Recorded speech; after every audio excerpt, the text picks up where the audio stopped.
Des frappes massives. Oh, ils ont attaqué les gardiens de la révolution.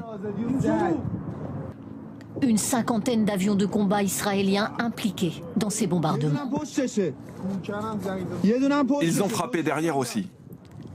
L'armée de l'État hébreu diffuse d'ailleurs ces images de pilotes israéliens survolant l'Iran. Ces frappes visaient ce lieu bien particulier pour la deuxième fois. C'est là qu'est mort l'ayatollah Khamenei samedi matin. C'est le complexe abritant les bureaux du régime. En dessous, un immense bunker.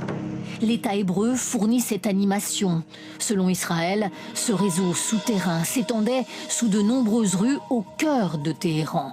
Beaucoup d'entrées, de salles de réunion pour les dignitaires du régime. En bombardant en profondeur, il s'agit de les empêcher de se réunir à nouveau.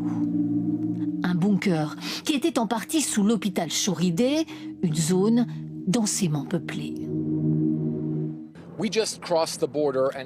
Ce reporter américain est le seul journaliste occidental ayant obtenu un visa pour rentrer en Iran. En arrivant à Téhéran, son équipe filme ses panaches de fumée.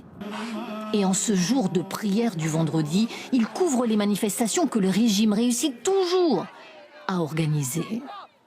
Pas de compromis, ni soumission avec les États-Unis. Des milliers de gens sont venus.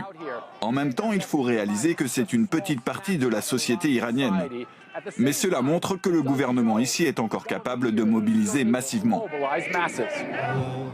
Une immense foule qui ose sortir alors que la nuit dernière a été terrible.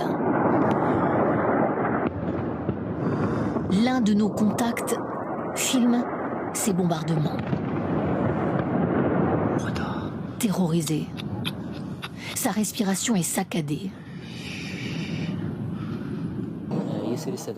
Tout à coup, on a entendu les avions de chasse. Ils étaient vraiment à basse altitude. Ils ont frappé juste à côté de chez nous. Ça a duré 5 ou 10 minutes. Il y a au moins 30 missiles. On n'a jamais vu de telles attaques. C'est sans précédent. Une population de plus en plus terrorisée. Nous avons pu joindre un père de famille. Il nous raconte cette jeunesse et ses cris de joie à la mort de Khamenei. Des opposants qui réalisent aujourd'hui ce qu'est vraiment la guerre.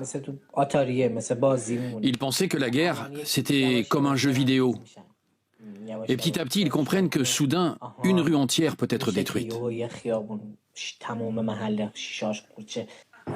L'armée israélienne dit avoir frappé 400 cibles en Iran. Ici, une frappe tout près de la centrale.